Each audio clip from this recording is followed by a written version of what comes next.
Mesdames, Messieurs, bonsoir. Bienvenue à cette grande édition d'information sur la télévision Labari.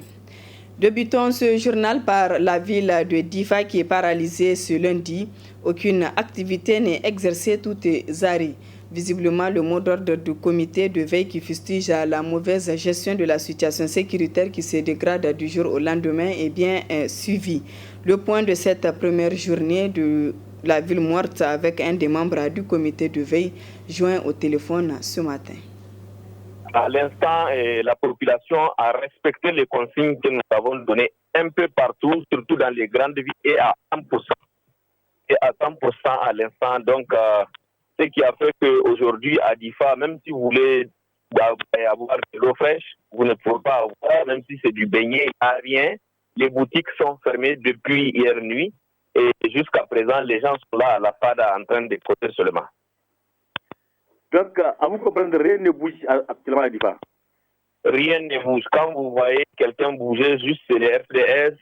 La population nous demande même si c'est pour aller jusqu'à une semaine ou 10 jours, ils sont d'accord. Parce qu'aujourd'hui, les gens, c'est pas même le décret du gouverneur que nous voulons à ce qu'il devait voir son décret qu'il avait pris la semaine passée. Nous voulons que même qu'on nous enlève l'état d'urgence. Même c'est même l'état d'urgence qu'on ne veut pas. Nous, la population de Difa, on est contre les états d'urgence. Nous avons appelé au président de la République de descendre à Difa. Nous avons une lettre dans notre main que nous voulons casser devant lui. Donc, trop, c'est trop. On ne peut pas comprendre que de l'autre côté, Boko Haram nous menace et de ce côté, les autorités aussi nous menacent. On ne sait pas qui est pour nous, qui n'est pas pour nous. Depuis le premier jour de la mise de l'état d'urgence, on n'a pas eu un changement. Toujours, c'est les mêmes problèmes. Les FDS ne partent pas combattre, ils sont là assis, les gens viennent, ils les tuent, ils nous tuent, ils ne combattent pas.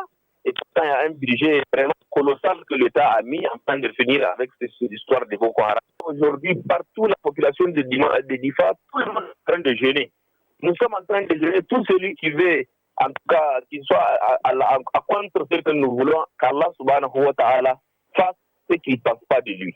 Actuellement, nous sommes en train de jeûner, les jeunes, les femmes, les vieux, les marabouts, tout le monde est en train de jeûner partout dans la région de Difa, afin d'avoir la satisfaction. Et que tous les iconoclastes, tous les conflits qui sont en train de menacer la population de Difa, qui font des mauvaises propositions, et par là, à la face autre chose. Ici à Niamey, le bureau exécutif national de l'ANDDH a été cet après-midi en session extraordinaire en vue de se pencher sur la situation sociopolitique et sécuritaire du pays. À l'issue de ce conclave, une déclaration a été rendue publique. Elle nous est résumée ici par Sadou Doumi et Adam Ousmane. Par cette sortie médiatique, l'Association nigérienne pour la défense des droits de l'homme s'est de prime abord penchée sur la situation sécuritaire du pays consécutive aux attaques terroristes et au banditisme armé dans certaines localités. Ainsi, après une analyse pertinente, le bureau exécutif de l'ANDDH réitère son appel à l'endroit des autorités pour qu'une commission d'enquête soit instituée pour faire le point tant sur le dispositif sécuritaire en place, les moyens financiers investis et les conséquences des mesures prises sur la vie quotidienne des citoyens dans les zones où sévissent directement les activités terroristes. Réitère son soutien ferme et ses encouragements aux forces de défense et de sécurité qui luttent au prix de leur vie pour sauvegarder l'intégrité du territoire nigérien et la sécurité des citoyens. Présente ses condoléances aux familles de toutes les victimes de ce fléau imposé à notre pays. Réitère son appel à l'endroit de toutes les forces qui ont la prétention d'apporter leur appui pour une franche collaboration avec les forces locales pour que leur mission, que les Nigériens souhaitent temporaire, prenne fin dans les meilleurs délais. La situation sociopolitique n'est pas non plus restée en marge de cette rencontre du bureau exécutif de l'Association nigérienne pour la défense des droits de l'homme qui demande relativement à ces deux sujets aussi brillants aux autorités responsables du système éducatif à tous les niveaux de se ressaisir en s'impliquant dans la recherche des solutions adéquates et pérennes pour une reprise rapide des activités académiques et à se départir de toute mesure non consensuelle susceptible de plonger l'avenir de l'école nigérienne dans des lendemains incertains. Condamne tout acte de violence, tant sur les personnes que sur les biens publics dans la gestion des mouvements sociaux. rappelle au gouvernement de la 7e République sa responsabilité devant l'histoire dans la décadence progressive du système éducatif nigérien. Le bureau exécutif de la NDDH lance un appel à l'endroit de tous les acteurs politiques pour qu'ils renouent avec le dialogue au fin d'un consensus sur les points de divergence et pour des élections futures crédibles dans un climat apaisé. Ainsi, le bureau exécutif national de la NDDH sort de son grand silence dont il est accusé à tort ou à raison par bon nombre de concitoyens pour se prononcer sur la vie de la nation. Ce matin s'est déroulée à Niamey la cérémonie de pose symbolique de la première pierre du pipeline domestique et de la tour du pétrole par le président Issoufou Mahamadou en présence des membres du gouvernement et de plusieurs autres invités. Le compte-rendu est de Ali Cissé et Sadou Dumi. Peu après l'arrivée du président Issoufou Mahamadou, la cérémonie de la pose symbolique de la première pierre du pipeline domestique et de la tour du pétrole débuta par l'intervention du gouverneur de la région de Niamey, Issa Hassan Karanta, suivi de celle du directeur général de la SONIDEP qui ont tour à tour mis l'accent sur l'aspect positif du projet. Ensuite, ce fut au tour du directeur général Deising Long de Sinocons, la société chinoise qui est chargée de la construction du pipeline domestique et de la tour de pétrole, de prendre la parole pour dire l'importance que revêt la réalisation du projet pour le Niger, surtout sur le plan économique. Intervenant à son tour, le ministre du pétrole Foumakoye Gado précise le bénéfice qui entoure la construction du pipeline et la tour du pétrole. La construction du pipeline domestique Zender-Torodi s'inscrit dans le cadre de la mission du ministère en charge des hydrocarbures de moderniser le système de transport des produits pétroliers dans le respect de l'environnement, de la sécurité, de la sûreté et de la recherche de la réduction des coûts. En effet, la construction de ce pipeline présente plusieurs avantages, dont entre autres la réduction drastique du transport par camion-citerne, permettant ainsi de fluidifier la circulation routière, de réduire les accidents et de préserver nos routes bituminées construites à grands frais. La réduction de la fraude des hydrocarbures en mettant un terme au reversement des produits destinés à l'exportation. Puis, une plus grande compétitivité des produits de la SORAS dans la sous-région, surtout en destination du Mali et du Burkina Faso. En effet, les camions citernes de ces deux pays seront désormais chargés à Torodi, d'où un gain d'environ 1000 km de route. La construction de la tour du pétrole s'inscrit dans le programme de Renaissance Acte 2 de son Excellence, Monsieur le Président de la République, en son volet infrastructure urbaine qui prévoit la modernisation et l'embellissement de notre capitale. Les raisons ayant motivé la construction de cet immeuble sont, entre autres, liées à l'exécuté de l'inadaptation des locaux actuels, à la nécessité d'offrir au personnel un meilleur cadre de travail, à la prise en compte des perspectives heureuses qui s'offrent au Niger dans le secteur pétrolier, perspectives qui induiront nécessairement un accroissement substantiel de l'effectif du personnel du ministère et un surcroît de travail. Ayant procédé à la pose de la première pierre, le président Issoufou Mahamadou s'est exprimé en ces termes. À Meyayi, je disais que nous participons à une accélération du processus de développement économique et social de notre pays. Et la preuve, c'est la cérémonie d'aujourd'hui qui consiste à lancer le projet de pipe de produits raffinés depuis la raffinerie de Zender jusqu'à Torodi. Mais ce n'est pas le seul projet dont on a lancé les travaux aujourd'hui. Comme cela a été dit, il est prévu dans le cadre de ce grand projet structurant la réalisation d'infrastructures administratives de la tour de pétrole qui sera le bâtiment le plus haut de la ville de Niamey. Il est prévu également celui du pipe pour le pétrole brut qui sera construit sur 2000 km depuis donc Agadem jusqu'au port de Cotonou.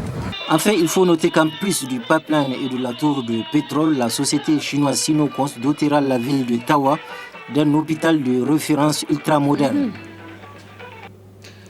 Ouverture ce matin à la Chambre de commerce du 8e atelier régional pour la prise en compte des préoccupations des femmes et des jeunes en matière d'entrepreneuriat au Niger.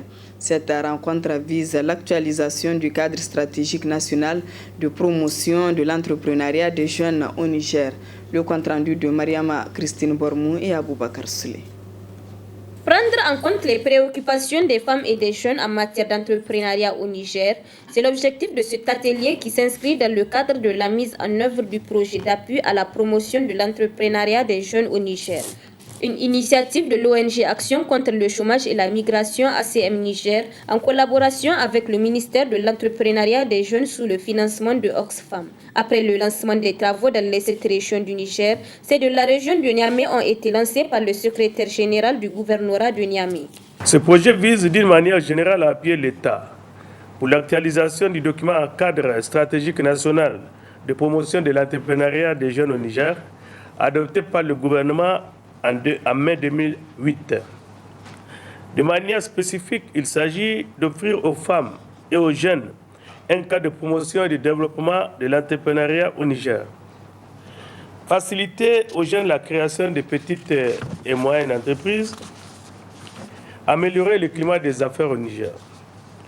Ainsi, l'actualisation de ce cadre stratégique permettra non seulement de prendre en compte les préoccupations des femmes et des jeunes en matière d'entrepreneuriat au Niger, mais aussi et surtout de canaliser l'ensemble des interventions de l'État et des partenaires techniques et financiers dans le domaine de l'entrepreneuriat au Niger.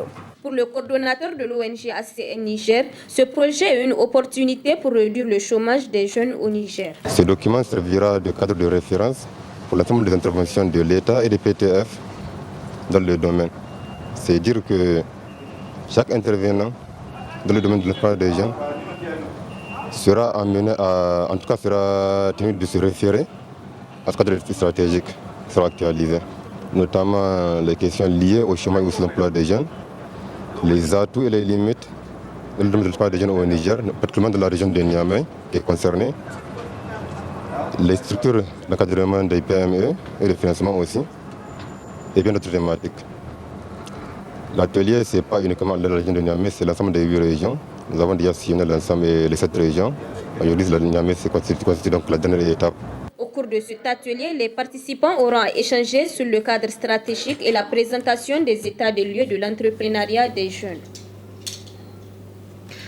4e journée d'action citoyenne des acteurs de la société civile de Zender au titre de cette année 2019.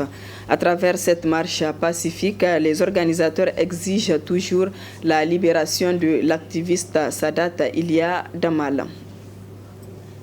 Ce dimanche 14 avril encore, le cadre de concertation et d'action citoyenne de Zender a marché pacifiquement, avec un changement d'itinéraire cette fois-ci, regroupement Place du Martyr et Point de Chute, Conseil régional de Zender.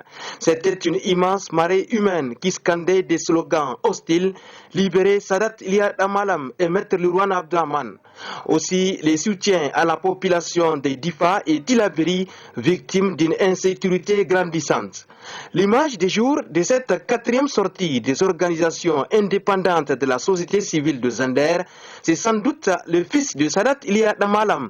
Âgé de 8 ans, il exige la libération de son père, Sadat Ilia Damalam, qui, le 18 avril prochain, aura 1 an de détention sans jugement pour atteindre à la sûreté de l'État. Jour pour jour, ça reste 4 jours. Et Sadat donc, aura 1 an arbitrairement arrêté. Il est actuellement à la prison civile de Matamé. Il y a notre camarade Maître Larawana qui est au niveau de la prison civile de Daïkaina. Donc nous exigeons leur libération immédiate. Parce qu'on savait très bien que tout le monde, il est important de rappeler à la population que ces camarades-là n'ont rien fait. C'est peut-être quelque part, il y a un guise sur eux cache, il y a une main invisible donc, qui est en train d'influencer et que nos camarades sont actuellement retenus. Et c'est pour étouffer, affaiblir le mouvement. Nous ne pouvons pas être d'accord, nous ne pouvons pas accepter, nous sommes plus que jamais déterminés à faire face à l'injustice, à faire face donc, à la corruption de ce gouvernement. Vous conviendrez avec moi que tous les secteurs, rien ne marche. Vous prenez au niveau de la santé, donc au niveau de l'éducation, au niveau de l'hydraulique, et encore pour rappeler à la population de Zender, et voilà, il y a eu un rehaussement ou une augmentation aussi rapide de la remise de 1500 de 1500 à 3000 francs hors taxe. Avec taxe, 3570.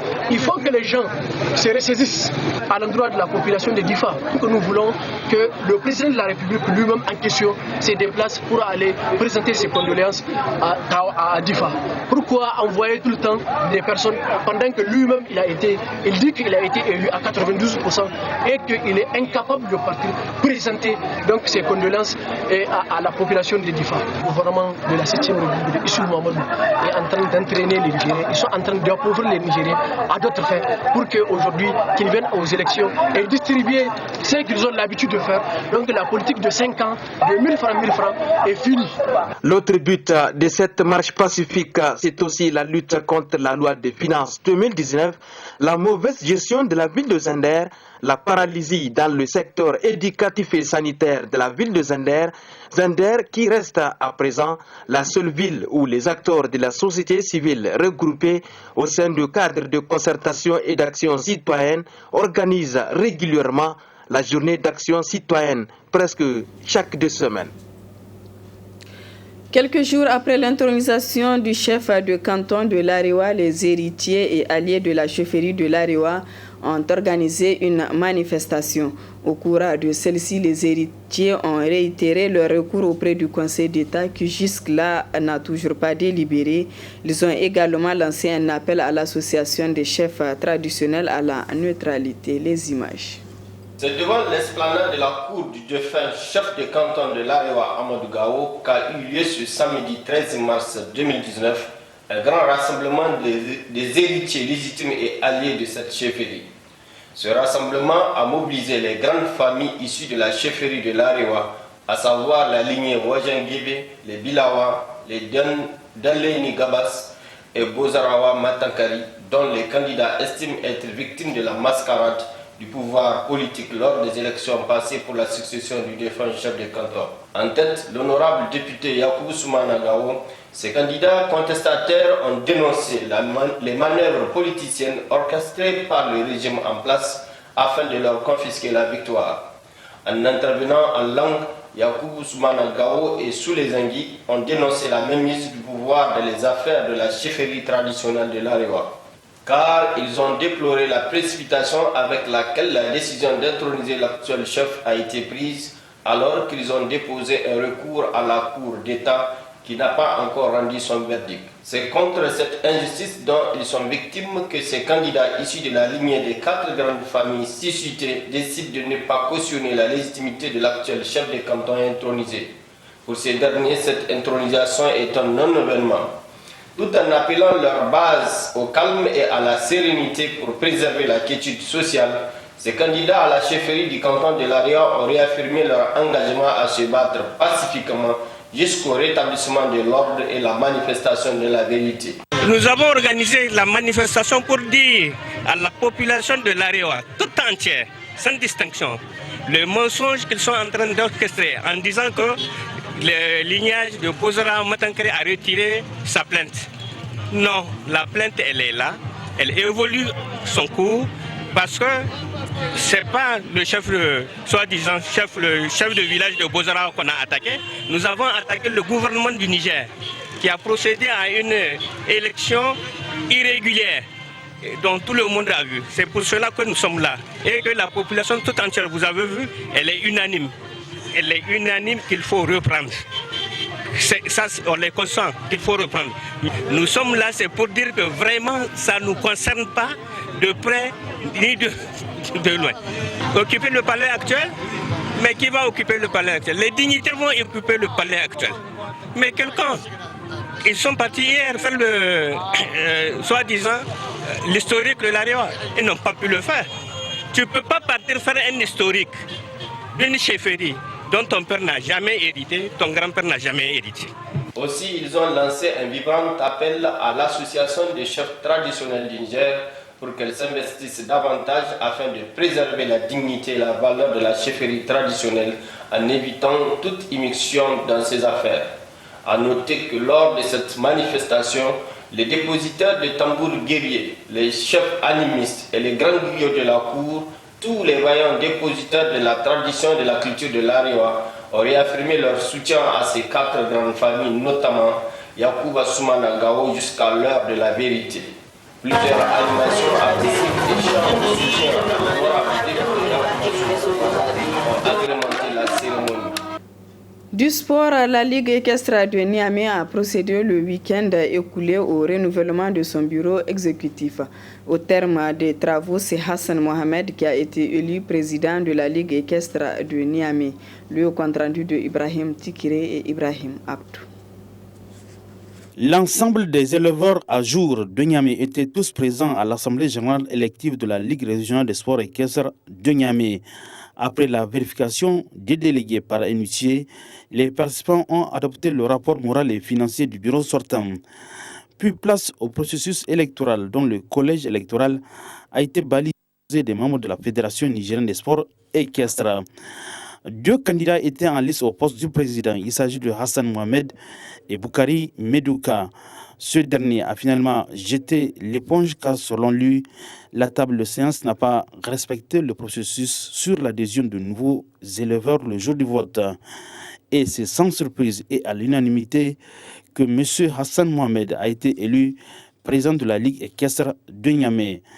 Il entend placer son mandat sous le signe du rassemblement. Notre philosophie a gagné. C'est quoi notre philosophie a gagné? Nous avons toujours, en tant que bureau sortant, privilégié le respect des textes dans l'organisation des élections. Et nous avons juré qu'il y aura des élections saines. Il n'y aura pas de tricherie et Dieu merci, la vérité a fini par triompher.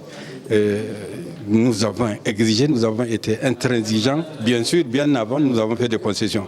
Mais aujourd'hui, le jour du vote, nous avons été intransigeants dans le respect des textes consacrant la formalisation, la réforme dans le domaine du sport consacrant la formalisation de la gestion des activités sportives. Et Dieu merci, nous nous sommes organisés en 2 camps. Il y avait une équipe qui soutenait le président sortant, Hassan Sonitrab, et il y avait une équipe qui soutenait Boukari. L'équipe de Boukari, face à notre intransigeance de respecter les dispositions statutaires qui fixent le cadre d'organisation des élections, a préféré désister. Mais je peux leur dire qu'ils restent toujours nos amis, ils restent toujours des adhérents, ils n'ont pas perdu et nous, on n'a pas gagné. C'est donc Hassan Mohamed qui dirigera la Ligue équestre de Niamey. Un mandat de 4 ans pendant lequel les éleveurs de Niamey attendent d'importantes innovations du nouveau bureau. Voilà, mesdames, messieurs, ici prend fin ce journal. Merci à vous de l'avoir suivi et excellente soirée en compagnie du programme de la télévision Labari.